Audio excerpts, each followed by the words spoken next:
Here's how to get a job within 6 months as a data analyst.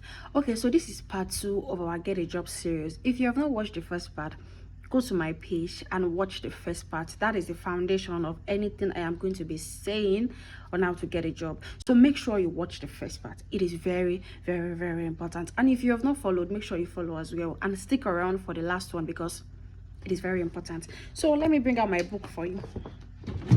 Now, I want to let you know that after doing everything in the first part, this is the second part. So you have to do the first one first. You have to build your projects.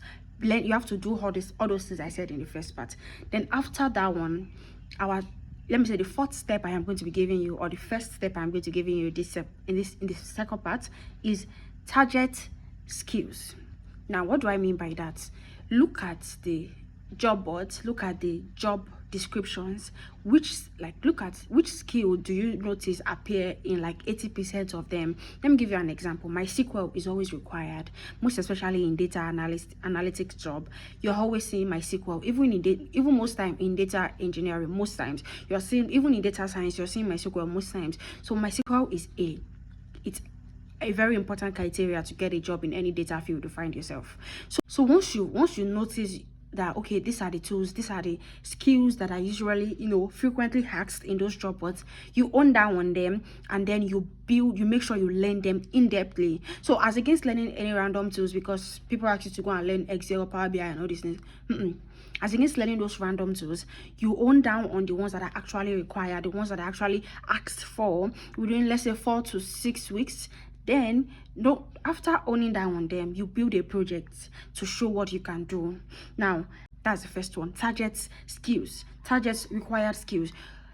Look at the frequently required skills in the job boards, learn it, and build a project around it. That's the first one. Now the second one is connect with professionals. That's the second one. Connect with professionals.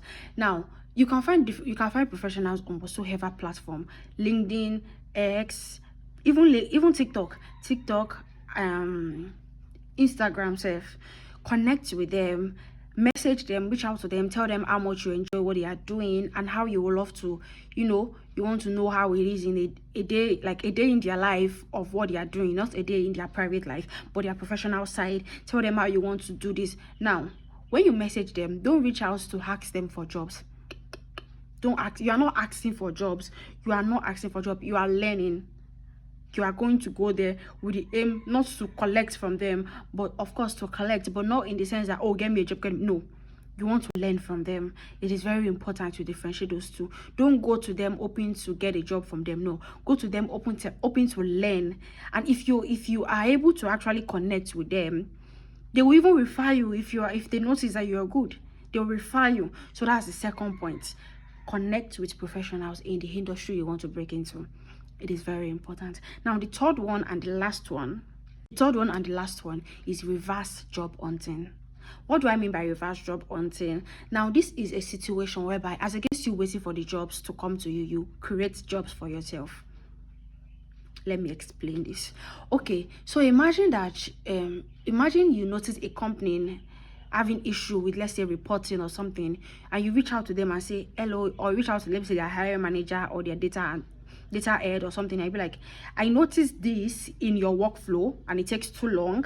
Here is a dashboard that I built that can save you a particular amount of hour per week. Now, they want to bring you on board, obviously, because if you can do this, then come and do it for us. It's as simple as that. So as against you waiting for jobs, you create jobs for yourself. How do you do this? You pick out industries or companies you want to work in. Let's say, for example, 10 per week or 10 per week. Now, don't just reach out randomly to them. Do an in-depth research on them. Where exactly are they lagging behind? If it is UX, UI designing you want to reach out to them for, what do you think you can improve in their interface? If it is data, what do you think you can improve for them? Don't reach out to them begging for them to employ you. Reach out to them solving a problem for them. That is how to break into the field. That is how to get a job for yourself. If you can do these steps I have given you and follow it diligently, you are going to get a job. There's no two way around it. You are going to get a job.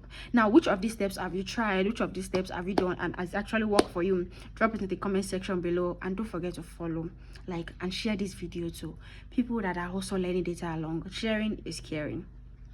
Bye.